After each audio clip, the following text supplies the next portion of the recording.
And welcome back to EDH Deck Building. I am your host, Demo, and I am going to look at some custom cards, custom commanders, I think, for the most part, by my patrons. I have a Patreon, and on my Patreon we have a Discord, and on the Discord we have a channel called Custom Cards, where a bunch of my patrons like to put their own custom creations on there. Once in a while I go through and I give it a little evaluation of whether or not I think it's fair, and maybe some things, some directions you could go, right? Some different things you could do with it. If you're at all interested in joining my Patreon for whatever reason, whether or not you want to be doing this or you want to be supporting my channel, the link for that is in the description. Let's get started. So starting out with your sponsor, who is, this guy is cranking them out. I'm going to go through a bunch of his here because he's always got a lot and they're really interesting. Urak, that's an interesting name. Not sure how to say it. Delusion Catalyst, 3 blue, black, and a red. Horror 4/4. Ward mill 10 cards. That's a pretty good mill, right? I mean, obviously, if your opponent wants to target your commander, they're going to have to mill 10 cards. I mean, it's not going to stop them from doing that. Obviously, it's going to be a lot better if it plays into other abilities here. As long as each opponent has at least as many cards in hand as you may pay 2 life and discard a card rather than pay the mana cost of spells you cast from exile. Oh boy. So as long as each opponent has at least as many cards in hand as you. So in other words, if they have as many or more, then you're good to go. You want less cards in hand. I like this already because Hellbent is a commander that I'm actually kind of surprised they haven't come across yet. You know, a commander where you want less cards in your hand. There's a lot you could do there, right? Like Dark Suspicions is a card, funny old card there's a card I've tried to put in decks before that wants your opponents to have more cards in hand than you, and it probably could fit here. I mean, we also have another ability here, blue, black, and a red. You are treated as having no cards in hand until the end of turn. Okay. So that's great with the Dark Suspicions. Effects that target, reveal, or discard cards in your hand still occur. I was going to say, what happens if you wheel? What happens, right? So I guess how this would work, you would still discard cards and all of that, but anything that is looking, like the Dark Suspicions is a perfect example here. It's looking at the number of cards in your hand. So you are treated as having no cards in your hand. That's the kind of card you want in there, right? So anything that is counting the number of cards in hand. Again, Hellbent would be a great one. Hellbent is looking at the number of cards in hand. So this could be a Hellbent commander. But of course, that ability plays into this sort of first ability here, where you may pay 2 life and discard a card rather than pay the mana cost of spells you cast from exile. So that's interesting because now I have to figure out ways to exile cards. I mean, you could just do Impulse Draw. That's not hard. You could also do like Praetor's Grasp. Like I'm thinking of the colors we're in here, right? You could do the black thing where I steal my opponent's stuff, Gaunty, right? That kind of stuff. I'm casting that from exile. So you could do that as well. So that would be a neat way. I mean, it's a neat commander, really neat. That last ability to me is just that alone. There's a lot you can do there where my hand is, you know, what's that lupine prototype, right? Cards that want you to have no cards in hand or almost no cards in hand, Hazaret. There's actually a lot of that, right? Again, which is why I'm surprised they haven't made a commander like this yet, because there's a lot of cards that work in that strategy. All right, another one from your sponsor, Urak, the Shooting Star, 4 red, green, and a white. Dinosaur 7/7 with flying. So we have a 7 mana, 7/7 flying dinosaur. Damage dealt to opponents and permanents they control can't be prevented. Okay, that's not bad. That's not bad to have on your commander. 2 mana, target creature gains protection from the color of its color's choice until end of turn. Any player may activate this ability. Wow. Okay, that's why he has that first thing on there. And funny enough, I got this a lot with the Teferi's protection thing, where people are like, oh, how does that work? You prevent the damage. If I have a questing beast that specifically says damage can't be prevented, so that doesn't work. And protection, that's why he's got these abilities there. Protection specifically prevents damage. So if you have something that says you can't prevent damage, then damage, right? And your commander here says damage dealt to an opponent and permanents they control, right? So this is going to be just like the questing beast, where if my opponent resolves the Teferi's protection, I can still kill them with my commander, because I can attack them with my commander, because yes, you can attack someone who, again, that's another one I get on the Teferi's protection video all the time. You can still attack people that have resolved the Teferi's protection. They're not phased out, just their permanents are, right? They're still sitting there and targeting them. You know, attacking is not targeting. Attacking is just, I attack that person. There's no targeting there, right?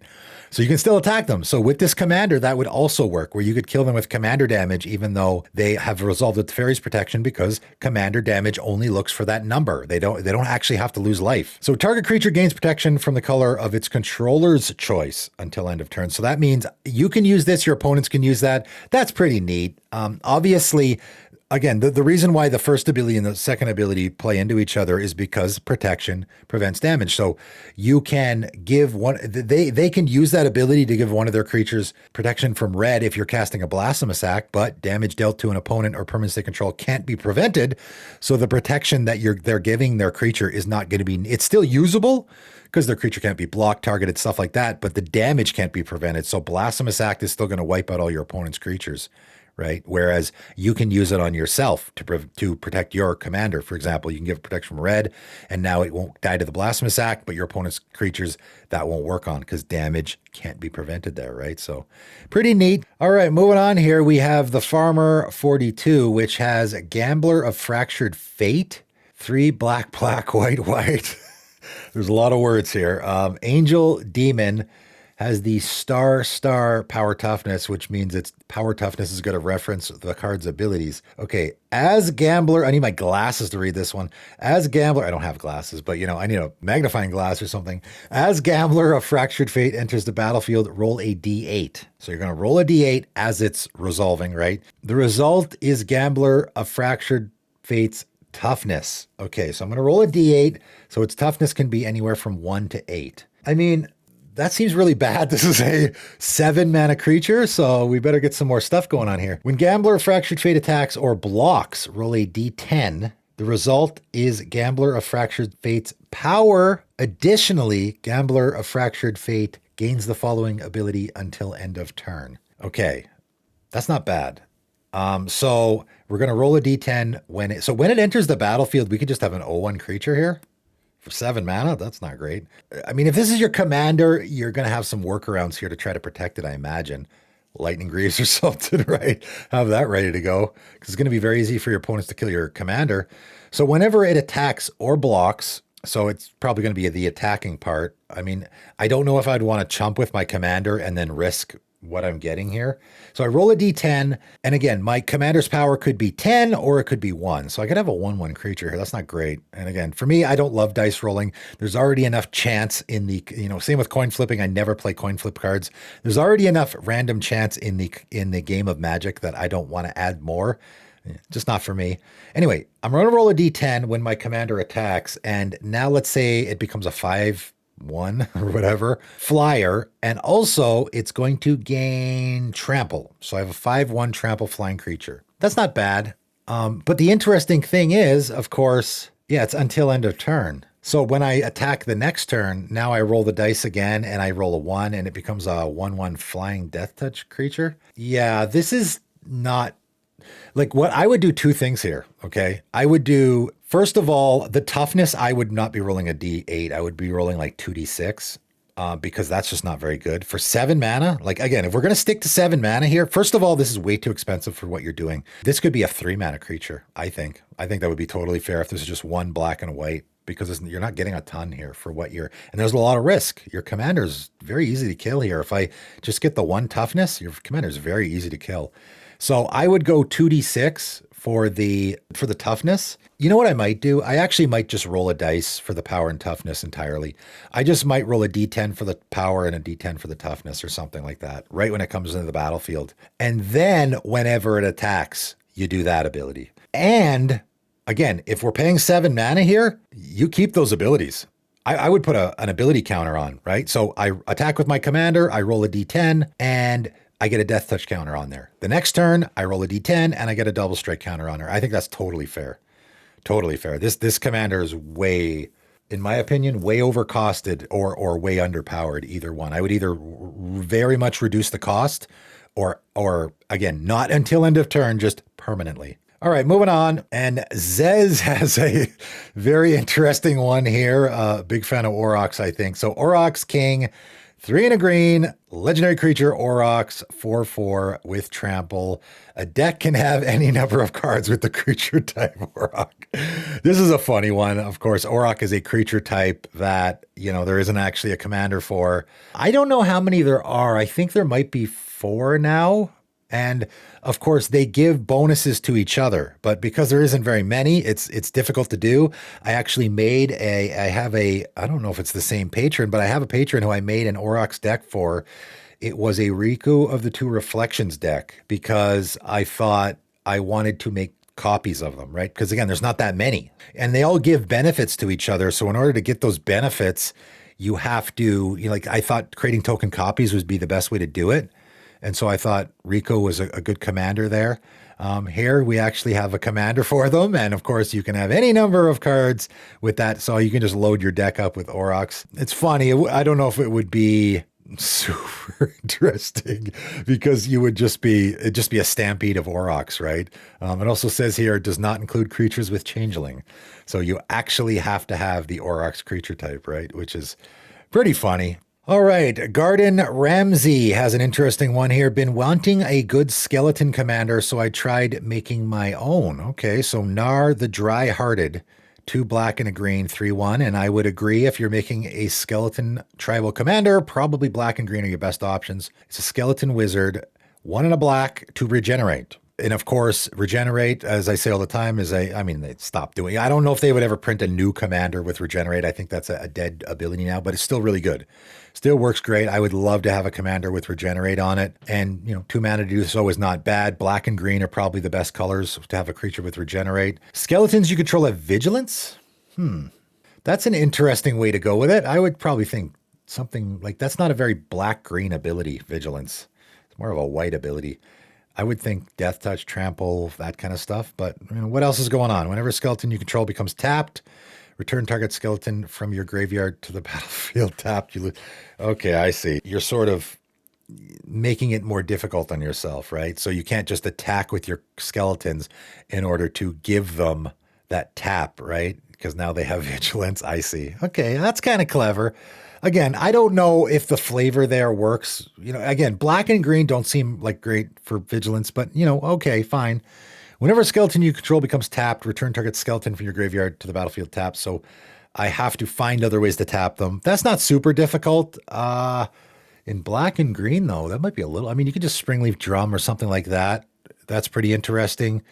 It's obviously very easy. Could you get in some shenanigans here, I wonder? Certainly you could with the creature types. If you changed, if you put a conspiracy in here and changed all your creatures to skeletons, then you really could get into some shenanigans here. But as far as this goes, yeah, seems totally fair. It is definitely not the first way I would think to go if I was making a skeleton tribal deck, but it's an interesting one for sure. Giving you skeletons vigilance, and then your skeletons you can tap down to return your other skeletons to play.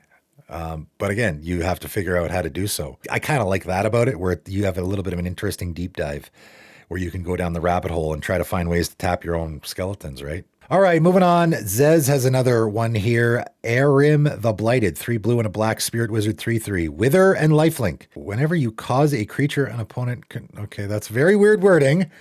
Whenever you cause a creature an opponent controls to tap, draw a card. Whenever you cause, why wouldn't you just say whenever you tap an opponent's creature? Whenever you tap an opponent's creature, I think you could just do that, right? And then has this Dimir ability here. 2 Dimir hybrid mana tap, and then tap target creature. It doesn't untap during its color untap step. Yeah, obviously I can tap my command. Why the Wither, I wonder? The Wither doesn't seem, flavor thing, I guess. The lifelink too. Both of those abilities seem a little weird. Again, lifelink on a black-blue creature is a little weird. The Wither and the lifelink obviously don't play into any of this at all, I don't think. Although again, maybe it's just a flavor thing. Is this a character from some other thing? Maybe someone can tell me. I don't know. Funny enough, we just got a commander that's sort of doing this, right? We got a tap tribal commander recently in Wilds of Eldraine. The wording there is, I don't know if you got to word it like that. Whenever you cause, I don't think that word ever gets used on Magic cards. So I think you could just say whenever you tap a creature an opponent controls draw a card. You know, which again, as I said about Hilda, that's not hard to do, right? That's very easy to do. So pretty powerful for sure. All right, and we're going to end off with a couple more your sponsor commanders. He's always got some interesting ones on here. So Roto, Ambassador of the Oasis, 2 and a white, human spell shaper, 2/2. Deserts you control have Hideaway 2 and pay a white and tap. You may play the exiled card without paying its mana cost if 3 or more damage was prevented this turn. Oh, wow. Oh, there's a lot going on there. Okay, so Hideaway, obviously, the land enters the battlefield tapped. You get to look at the top 4 cards of your library. You exile one, right? And you can play it later. I think most people are familiar with that ability. So we have another desert commander. This one's mono white, though, looks like. And all your deserts. So now how many can we put in here, right? How many can we put in a mono white deck? Definitely not a lot. There's only a few. So I don't know how much you can actually build around that, but if, you know, I guess it's Hideaway 2, right? So that means you're only going to look at the top 2 cards, right? Yeah. So not very powerful. Yeah, that ability you're not going to build around a lot because how many deserts are there in mono white? Not a bunch. Obviously, it's not hard to use. You want to be preventing damage. What's that Oasis card? Isn't that a land? Maybe that's where he's getting this from, that Oasis. Isn't that preventing damage? So maybe that's, again, flavor-wise, this looks great. We have another ability here that maybe you want to more build around. Pay a white and tap. Discard a card. The next time a target creature you control deals damage this turn. Prevent that damage. You gain life equal to damage prevented this way. So that's definitely the card that's the ability you want to build around more. I think the first part is more a flavor win. And obviously the last ability is going to make it easy for you to prevent damage for that next ability. But again, you're not going to have a lot of deserts to use in this deck, so you're not going to be able to use that very much. Building around that last ability, we're in discard tribal, not a lot in white, confessor, maybe something like that, right? There's a little bit you can do there. Maybe you can do a little bit of madness as well, play into the discard theme. Obviously, the next time a target creature would deal damage this turn means you can even use it on your own creatures if you want to. Why would you want to do that? Well, for the first ability, and also you get to gain life, right? So I can just attack with my creature, prevent the damage it's going to deal, and then I gain life equal to damage prevented this way. So you could, you probably want to do a lot of life gain stuff, which of course that in mono white, you got a ton. So I can just have a gaffer in this deck. I make sure I gain 3 life, prevent 3 damage, which triggers the first ability, but also gains me 3 life. So I get a card draw off my gaffer, Well Lost Dreams, all that, right? So now I can do all of that. So that's probably the main build around here is I'm gaining life every turn because there's a lot you can build around there. Pretty interesting. Again, I think the flavor here is it's mostly a flavor win, right? All right, I'm going to end off with Crackback First Impact, another one from your sponsor. 3 red, green, and a white turtle beast, 4/8.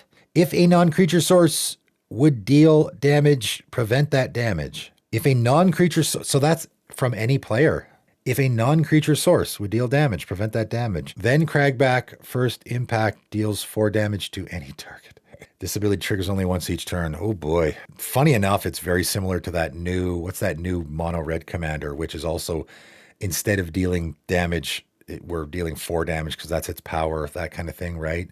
Also, someone just lightning bolts a creature, your opponent does it, that's going to be prevented because it's a non-creature source that would deal damage. You're preventing that damage. So you're already getting a bonus where anytime your opponents try to blasphemous act or something, that's going to get prevented. And your commander is going to deal 4 damage to each. So that alone is great. You know, you don't even have to build around it. I mean, you probably want to build around it, but you don't have to. You'll still get benefits off of it. Prevent all damage that would be dealt to you and creatures you control by sources that have dealt damage to you or a creature you control this turn. That's a very interesting ability. So, and again, I don't know if the wording is entirely correct here. You're going to prevent all damage that would be dealt to you and creatures you control. But my opponent's playing a Perforos deck. Let's do that scenario. My opponent has, no, that's a creature. I guess it won't be a creature if they don't have devotion. So my opponent has a Perforos. It's not a creature. They have a creature enter the battlefield.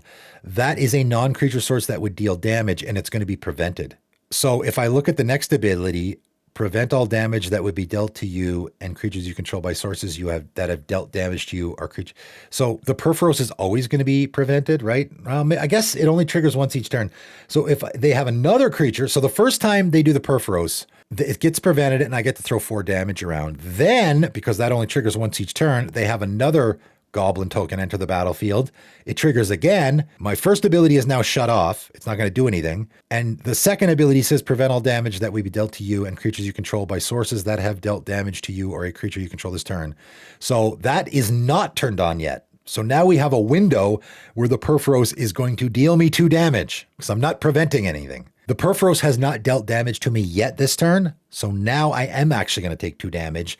And then when the next Goblin token enters the battlefield, it's going to get prevented because the Perforos is now a source that has dealt damage to me this turn. I think I got that all correct. This would be, you would need a piece of paper and a pen for doing this commander, I think, to keep track, especially if you're playing against that Perforos deck or if there's an Impact Tremors or any of those decks. Oh boy. Yeah, the build around here, it's interesting. I think the fact that the non-creature source applies to all your opponents might be a bit much. That might be too good. I don't know.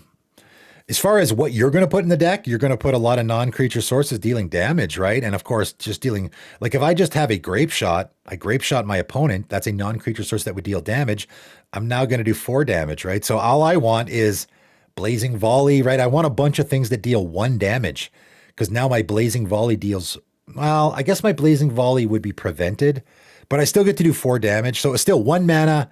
Everything is a 1 mana, char or whatever, I guess, right? Everything I cast is going to be, instead of dealing 1 damage, I deal 4 damage. I guess it's only triggers once each turn, but again, I can cast that grape shot on my opponent's turn or whatever, right? I can cast those spells. Again, all of those cards you're probably going to want to put in that, whatever that new commander from Lost Caverns of Ixalan is, right? You're going to want to do that as well because you're transforming that. Funny enough, again, he did this a long time ago. So funny enough, there's a lot of similarities there, right? I'm turning that 1 damage into 4 damage. So that's what you want. A lot of those. You're throwing a ton of non-combat damage around. So of course you want that Chandra's Incinerator. Do you want, like the first card I thought of though, when I saw this was that Tamanoa. It fits the colors, but do you actually want that here? Because then Crackback first impact deals 4 damage to any target. So you're actually turning off your Grape Shot. Your Grape Shot would gain you life from the Tamanoa, but Crackback is turning it off, and now it becomes a creature source dealing damage. So that's actually not going to do anything. So it's a bit of a non-bow. But when your commander's not on the battlefield, all of a sudden it turns on and now it becomes really good. So that's interesting. I love it. This guy makes really, really interesting commanders. And, I'll just say, I've done a little bit of complaining about some of the commanders that they've been coming out with. And, I referenced this exact thing where these are some really interesting, unique commanders doing some very unique, interesting things. That why aren't they doing more stuff like this instead of just, sort of the same old, like, hey, it's a fairy tribal commander, or it's another enchantment tribal commander.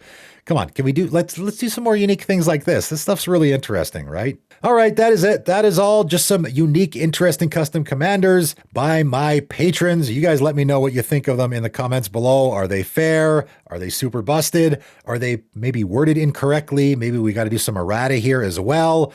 Again, if you guys are interested in joining my Patreon, the link for that is in the description. That is it for today, though, and thanks for tuning in.